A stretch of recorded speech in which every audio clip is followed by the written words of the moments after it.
जय हिंद दोस्तों। आप लोग तो काफ़ी प्रसन्न होंगे क्योंकि हमारे देश में 22 जनवरी जो है एक ऐतिहासिक समय रहा है। क्योंकि 22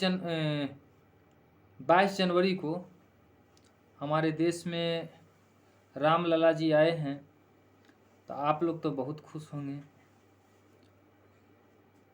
और आपके लिए मैं दो बात लेकर के आया हूँ। जिंदगी को रंगीन कहा गया है। जिंदगी को रंगीन कहा गया है क्योंकि हमें कई रंग दिखाती है।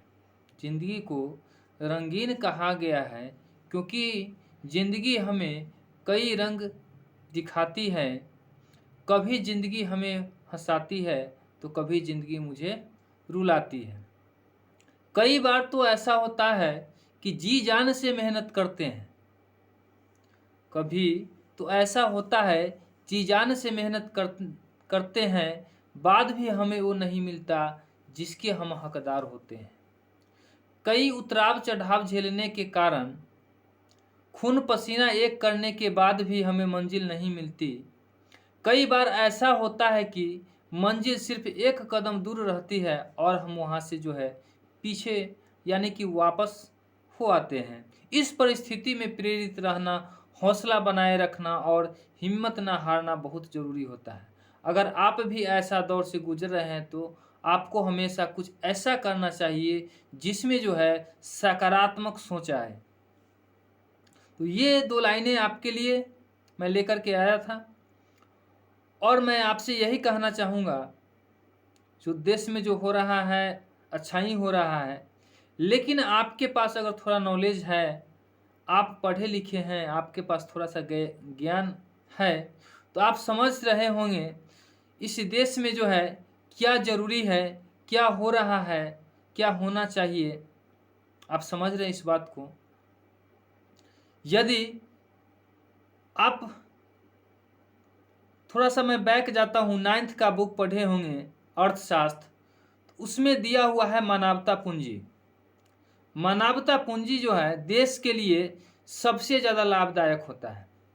उसके बाद होता है स्वास्थ्य, जो मानवता पूंजी में ही आता है।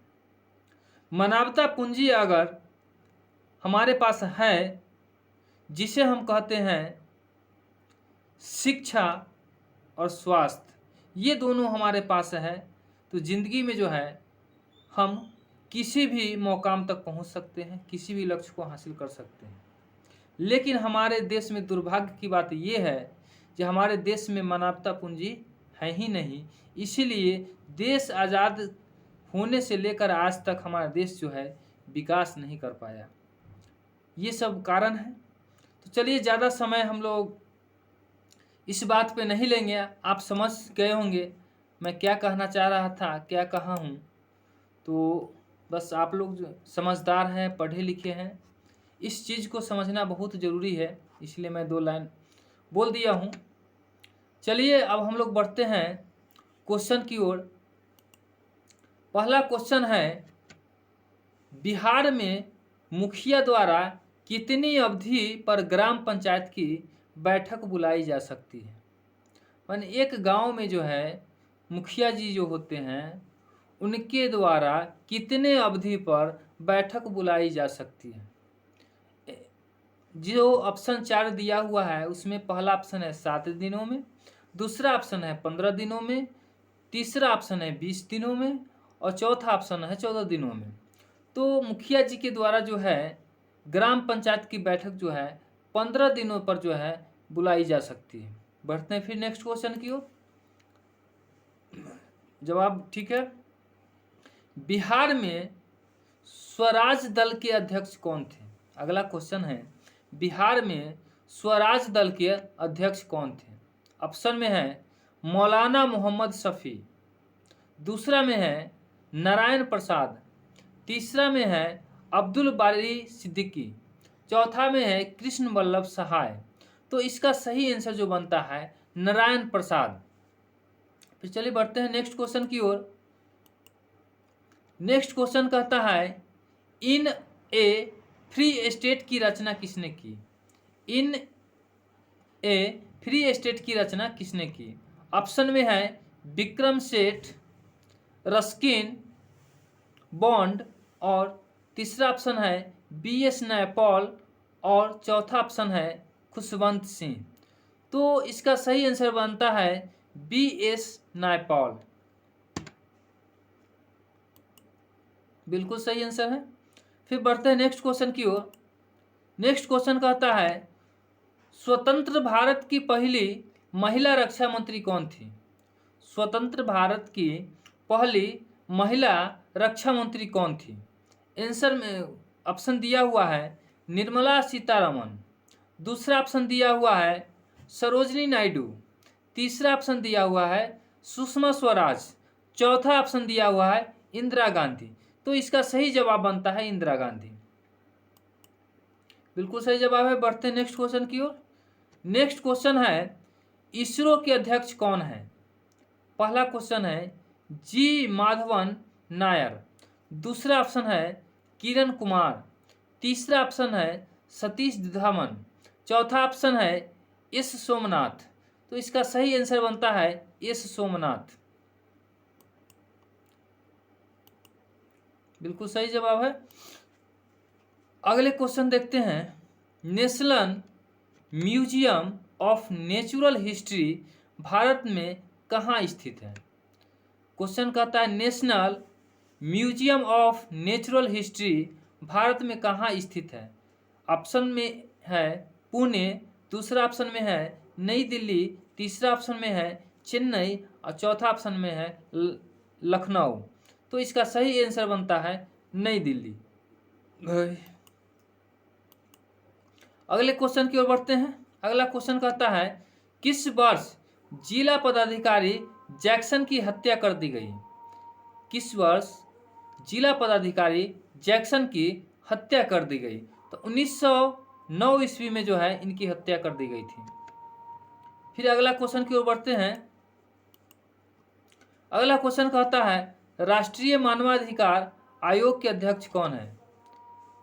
तो ऑप्शन में दिया हुआ है न्यायमूर्ति एच.एल. दत्त, दूसरा ऑप्शन है न्यायमूर्ति के.जी. बालकृष्णन, अगला क्वेश्चन है ऑप्शन है न्यायमूर्ति शिवराज बी पाटिल, चौथा ऑप्शन है न्यायमूर्ति श्री जे.एस. वर्मा। तो इसका सही आंसर जो बनता है न्यायमूर्ति एच.एल. दत्त।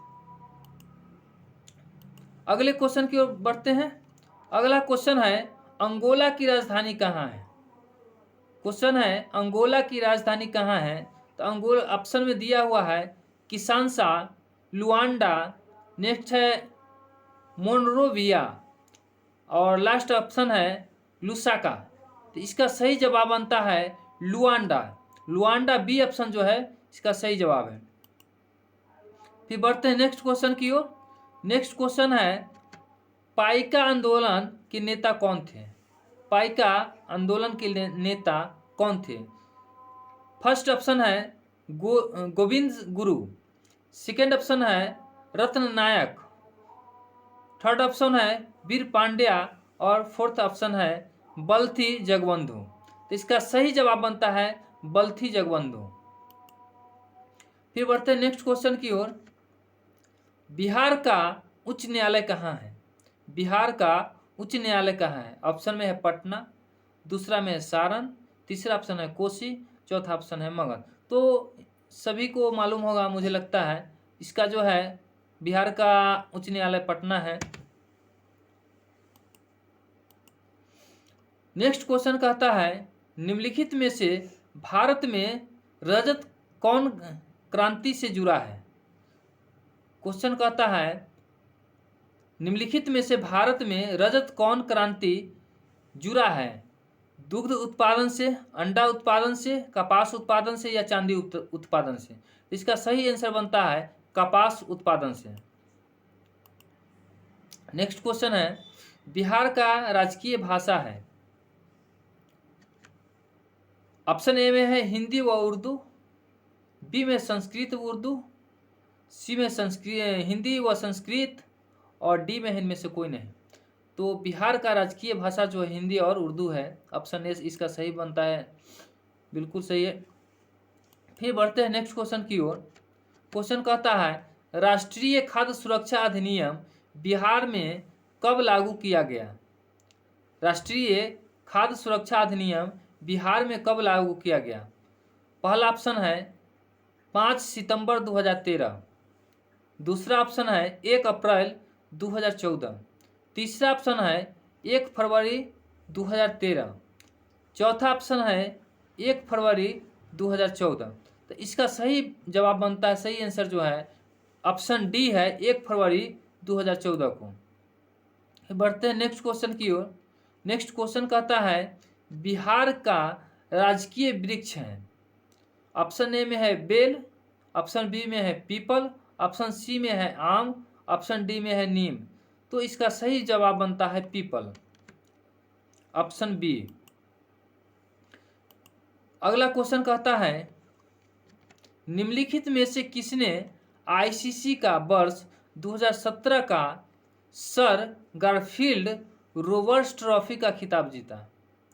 ऑप्शन ए में है स्टीव स्मिथ, ऑप्शन बी में है डेविड वार्नर, ऑप्शन सी में है विराट कोहली, ऑप्शन डी में है रविचंद्रन अश्विन।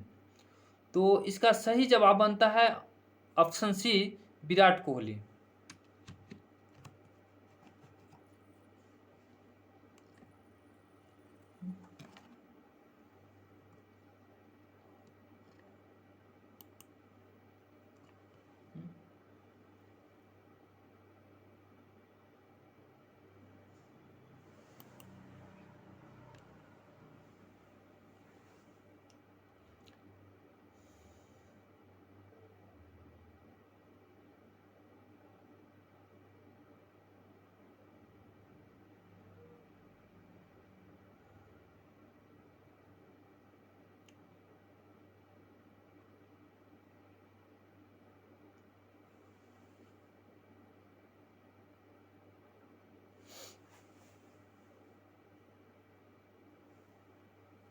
कुछ तकनीकी प्रॉब्लम आ गया है वॉइस के कारण, जो मैं रुक गया हूँ अभी।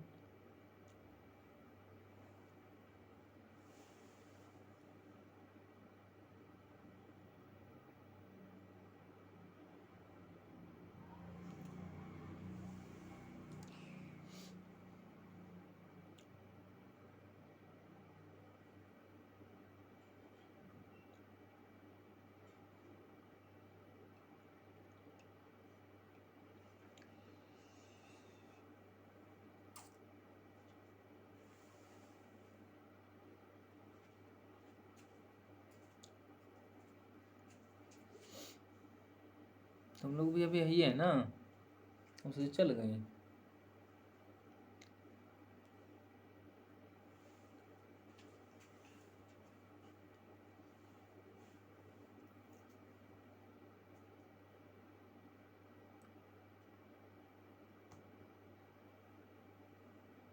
बस थोड़ा वेट कीजिए, सिस्टम ओपन हो रहा है।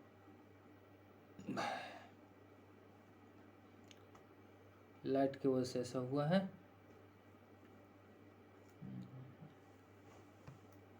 क्या हो रहा है बार बार?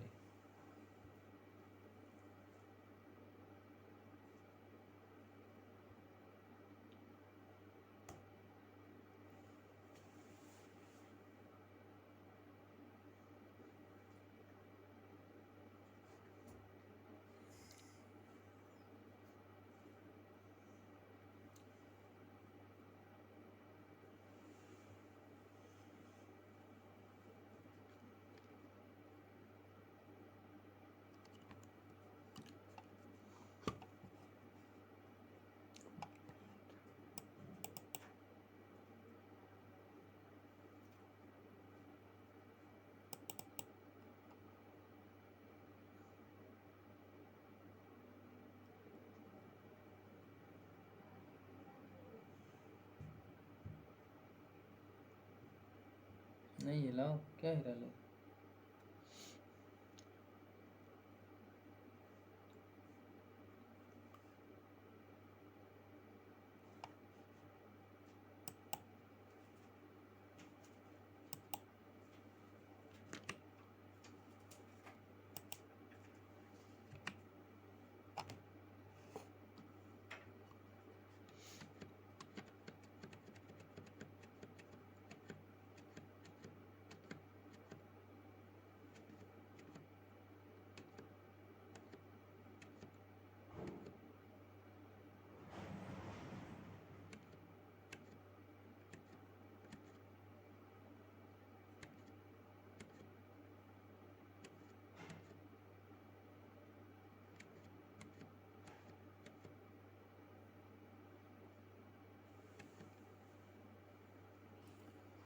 चलिए दोस्त, सिस्टम अब ठीक हो गया है। देखते हैं क्वेश्चन। बिहार का राजकीय पुष्प है।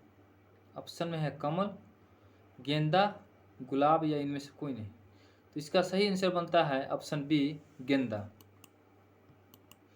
नेक्स्ट क्वेश्चन कहता है निम्नलिखित में से कौन सा भारत में तांबा अयस्क का सबसे बड़ा उत्पादक है। निम्न में से कौन सा भारत में तांबा अयस्क का सबसे बड़ा उत्पादन है। तो भारत में राज्य पूछता, क्वेश्चन थोड़ा जो है अजीब सा है, चलिए समझिए। लेकिन जो ऑप्शन दिया उसके अकॉर्डिंग जो है, तो राजस्थान पहला ऑप्शन है, दूसरा ऑप्शन है झारखंड, तीसरा ऑप्शन है उड़ीसा, चौथा ऑप्शन है मध्य प्रदेश। तो बिहार में सबसे ज़्यादा जो है तांबा का उत्पादक जो है मध्य प्रदेश है। बढ़ते हैं नेक्स्ट क्वेश्चन की ओर। नेक्स्ट क्वेश्चन है रेसिडेक्स सूचकांक किसके द्वारा जारी किया जाता है। ऑप्शन ए में है राष्ट्रीय आवास बैंक, ऑप्शन बी में है क्षेत्रीय ग्रामीण बैंक, ऑप्शन सी में है भूमि विकास बैंक, ऑप्शन डी में है भारतीय लघु उद्योग विकास बैंक। तो इसका सही जवाब बनता है ऑप्शन नंबर ए, राष्ट्रीय आवास विकास बैंक। ये पहला ऑप्शन है राष्ट्रीय आवास बैंक जो है। दूसरा क्वेश्चन कहता है नेक्स्ट, संयुक्त राष्ट्र व्यापार और विकास सम्मेलन का मुख्यालय कहाँ है। संयुक्त राष्ट्र व्यापार और विकास सम्मेलन का मुख्यालय कहाँ है। ऑप्शन ए में है पेरिस, ऑप्शन बी में है वियना, ऑप्शन सी में है जिनेवा, ऑप्शन डी में है ब्रुसेल्स। तो इसका सही जवाब बनता है ऑप्शन सी, जिनेवा। बढ़ते हैं नेक्स्ट क्वेश्चन की ओर। बिहार में सर्वाधिक जनसंख्या वाला जिला कौन सा है। तो ऑप्शन ए में है बिहार में बेगूसराय, ऑप्शन बी में दरभंगा, ऑप्शन सी में पटना, ऑप्शन डी में मधुबनी। तो बिहार में सर्वाधिक जनसंख्या वाला जिला जो है वह पटना है, क्योंकि पटना राजधानी है तो राजधानी में जनसंख्या अधिक होगा ही। अगला क्वेश्चन देखते हैं, बिहार का प्रसिद्ध सिंहेश्वर मंदिर कहाँ स्थित है। बिहार का प्रसिद्ध सिंहेश्वर मंदिर जो है कहाँ पे स्थित है। पहला ऑप्शन में है मधेपुरा, दूसरा ऑप्शन में है रोहतास, तीसरा ऑप्शन में सहरसा, चौथा ऑप्शन में है गया। तो इसका जो है करेक्ट आंसर, सही आंसर बनता है ऑप्शन ए, मधेपुरा। देखते हैं आंसर की ओर, बिल्कुल सही जवाब है। अगला क्वेश्चन है बिहार में सबसे कम लिंगानुपात वाला जिला कौन सा है। बिहार में सबसे कम लिंगानुपात वाला जिला जो है कौन सा है। ऑप्शन ए में है मुंगेर, ऑप्शन बी में है सहरसा, ऑप्शन सी में है औरंगाबाद, ऑप्शन डी में है मधेपुरा। तो इसका सही जवाब जो बनता है वह है मुंगेर। देखते हैं इसका आंसर, बिल्कुल सही जवाब है मुंगेर। फिर नेक्स्ट क्वेश्चन कहता है दिसंबर 2017 में WTO के मंत्री स्तरीय बैठक का आयोजन कहाँ किया गया था। क्वेश्चन एक बार और पढ़ते हैं। दिसंबर 2017 में WTO के मंत्री स्तरीय बैठक का आयोजन कहाँ किया गया था। पहला ऑप्शन है नैरोबी, दूसरा ऑप्शन है जिनेवा, तीसरा ऑप्शन है कानकुन, चौथा ऑप्शन है ब्यूनस आयर्स। तो इसका सही जवाब बनता है option number D, Buenos Aires. बढ़ते हैं फिर नेक्स्ट क्वेश्चन की ओर। अगला क्वेश्चन है बिहार दिवस कब मनाई जाती है। बिहार दिवस कब मनाई जाती है। ऑप्शन ए में है 20 मार्च, ऑप्शन बी में है 21 मार्च, ऑप्शन सी में है 22 मार्च, ऑप्शन डी में है 25 मार्च। तो इसका सही आंसर बनता है 22 मार्च, ऑप्शन सी। बढ़ते हैं अगले क्वेश्चन। ये जो है लास्ट क्वेश्चन था, तो बस आपसे यही कहेंगे, वीडियो अगर अच्छा लगे तो लाइक कीजिएगा, सब्सक्राइब कीजिएगा, शेयर कीजिएगा। अगर वीडियो अच्छा ना लगे कोई बात नहीं है, देख के इग्नोर कर दीजिएगा। मिलते हैं नेक्स्ट वीडियो में। जय हिंद, जय भारत।